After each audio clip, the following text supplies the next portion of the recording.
आहे. नमस्कार आयोजक, परीक्षक आणि माझे स्पर्धक मित्रांनो, मी स्पर्धा कोड क्रमांक 2 आपल्या समोर विषय मांडते, नवभारताच्या निर्मितीत तरुणांची भूमिका.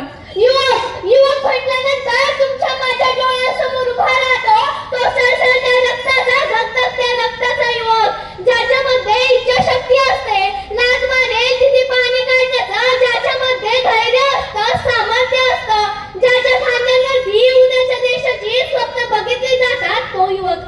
या राष्ट्र निर्माणामध्ये युवकांची भूमिका काय असते?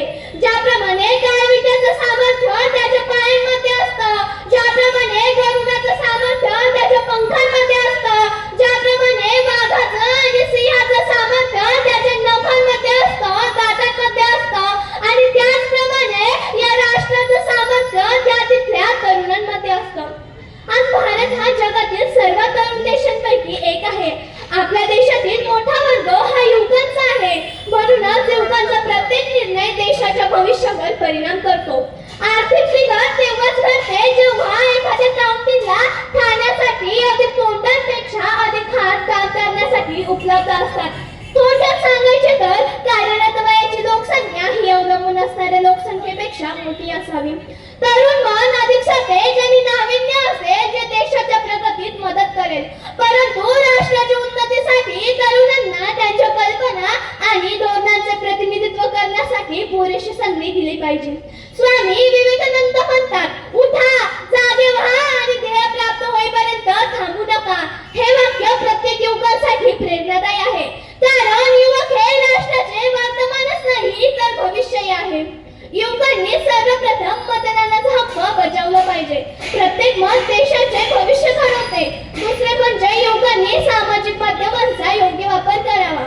तिसरे म्हणजे युवकांनी समाजकार्यात सक्रिय सहभाग घ्यावा. पर्यावरण संरक्षण, वृक्षारोपण, रक्तदान, शिक्षण, महिला सक्षमीकरण अशा उपक्रमांमध्ये सहभागी होऊन समाजात सकारात्मक बदल घडवता येतो.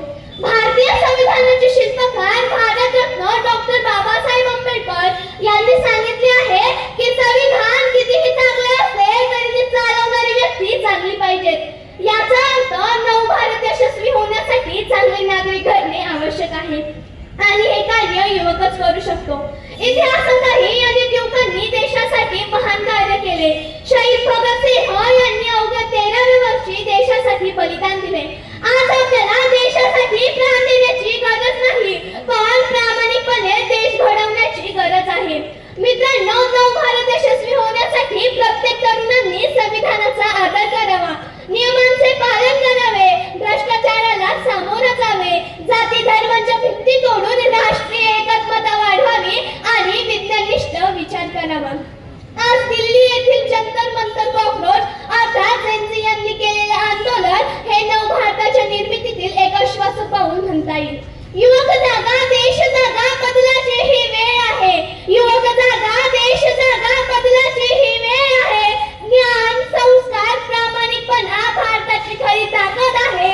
ज्ञान, संस्कार, प्रामाणिकपणा भारताची खरी ताकद आहे.